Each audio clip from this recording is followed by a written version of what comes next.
Imagine a city bold enough to challenge the greatest powers of its time, a beacon of ingenuity that forged an empire not only with the sword but with the mind. It really existed. There's a story that resonates from the depths of the Mediterranean, a tale of grandeur that few fully understand. This is not just the story of a city, but of a dream, an ambition that shaped the destiny of an entire era. We'll take you to the beating heart of an ancient metropolis that dared to compete with Athens and Carthage, leaving behind a legacy that still fascinates us today. Get ready to discover legendary Syracuse. Syracuse was no ordinary city. It was a living legend, an empire born from the iron will of a people who were not content to simply exist, but wanted to dominate. His rise was an epic of burning ambition, unparalleled ingenuity, and a splendor that rivaled the most celebrated capitals of the ancient world. It all began in a magical, almost mythical place, the island of Ortygia. Here, from the Arethusa fountain, not only fresh water flowed, but the very essence of Syracuse. It is said that the nymphs danced around this sacred spring, and perhaps it is no coincidence that it is precisely here, on this small strip of land bathed by the sea, that one of the greatest metropolises of the Greek world flourished. It was the beating heart, the ancestral soul of a city destined for great things, a point of origin from which its immense influence would radiate. From Ortygia, Syracuse grew, expanded, and its vision became ever grander. It was not enough to be prosperous, it was not enough to be rich. Syracuse desired dominion. It was not afraid to challenge the titans of its time, enlightened Athens, the maritime power par excellence, and fearsome Carthage, queen of the western seas. This wasn't just a military challenge, but a clash of cultures, philosophies, and ways of understanding power and commerce. And Syracuse was ready to fight for every single mile of sea, for every break in the horizon. Its ambition was carved in the stones of its walls, in the clang of its workshops, and in the whispers of its oracles. But Syracuse wasn't just muscle and strategy, it was also mind and spirit. From its origins, it shone as a beacon of culture and art, a melting pot where ideas flourished.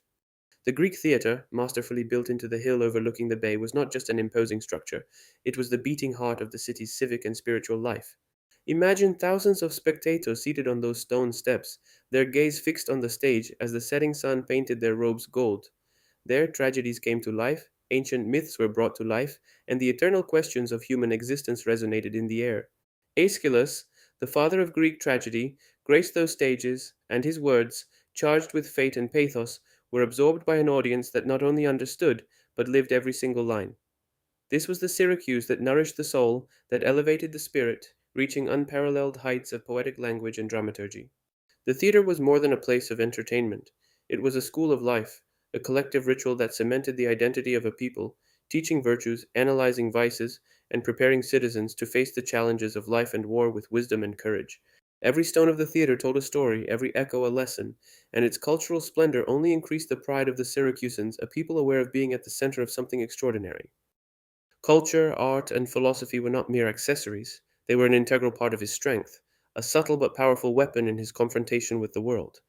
But Syracuse's greatness was not limited to the eloquence of its theatre or the depth of its philosophers. It was also a bastion of science and ingenuity, a place where the human mind pushed the boundaries of possibility. And in this context, one titanic figure stands out above all others: Archimedes. His brilliant mind is inextricably linked to the city's history, so much so that he has become the very symbol of its ingenuity. Archimedes was no mere theoretician, he was a genius fueled by an insatiable scientific curiosity, a man capable of translating complex mathematical and physical principles into practical, revolutionary solutions. His fame precedes him to this day, but it was during the Roman siege of Syracuse that his legend reached its peak. The Romans, led by the consul Marcellus, were convinced they could take the city with relative ease, but they hadn't reckoned with Archimedes. It was he who transformed Syracuse into an impregnable fortress, a nightmare of ingenuity for besiegers. With his defensive innovations, he defied all military logic of the time.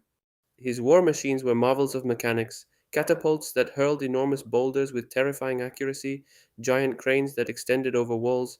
He grabbed Roman ships with iron claws and lifted them into the air before slamming them into the sea, smashing them like toys. The sight of those ships capsizing or sinking aroused superstitious terror among Roman soldiers.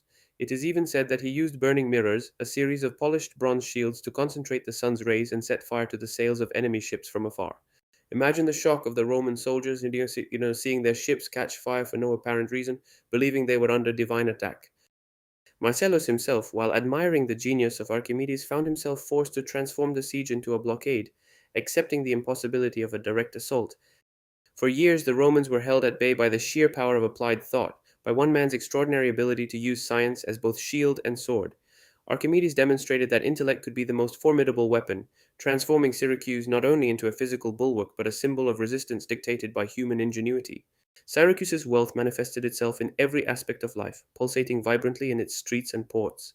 Syracuse's markets were not simply places of exchange, they were true crossroads of civilizations, teeming with exotic goods and people from every corner of the Mediterranean. Here, Sicilian wheat mingled with the scents of the Orient, Egyptian papyrus with Attic ceramics, Rhodian wine with Spanish metals.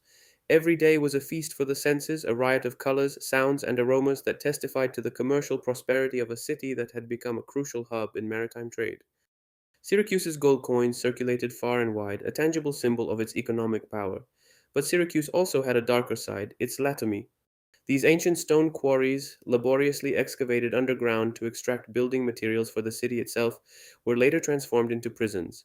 They were places of suffering, where thousands of prisoners, including many Athenians captured during the disastrous Sicilian expedition, met their end. The conditions were terrible, hope a luxury, yet, even in these places of pain, nature found a way to reclaim its space. Today, the Latomi are enchanted gardens, green oases where orange, lemon, and olive trees grow lush, and the singing of birds has replaced the prisoners' moans. The ear of Dionysius, an artificial cave with incredible acoustics, still tells stories of cruelty and deception. These places, despite their current beauty, tell a troubled past, but they are also a symbol of a people's resilience and nature's ability to regenerate, transforming pain into beauty, a prison into a garden. For centuries, Syracuse was more than a city. It was a bridge, a link between the cultures and civilizations bordering the Mediterranean. It was a place of exchange, of encounter, where ideas, goods, and people flowed from east and west, creating a unique cultural mosaic. It was not simply a rich city, it was a city of gold and marble, a glittering example of beauty, power, and refinement.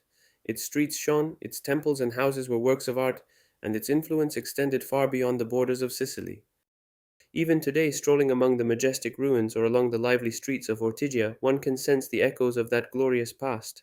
One still feels the pride of having been the greatest metropolis of the Greek world, a beacon of civilization that illuminated history, influencing art, science, and politics for generations. The legacy of Syracuse is not only a reminder of human greatness, of its capacity to create and innovate, it is also an invitation, a whisper that pushes us to dream big, to build with passion, and to challenge the impossible, just as the ancient Syracusans did. Their story is a living lesson that true greatness lies not only in military power, but in intelligence, culture, and the courage to be oneself, even against the greatest adversity. Syracuse is not just a chapter in history, it is an inexhaustible source of inspiration, reminding us that with ambition and ingenuity, every challenge can be overcome and every dream can come true. If you want to discover more incredible stories of cities that defied fate, click here.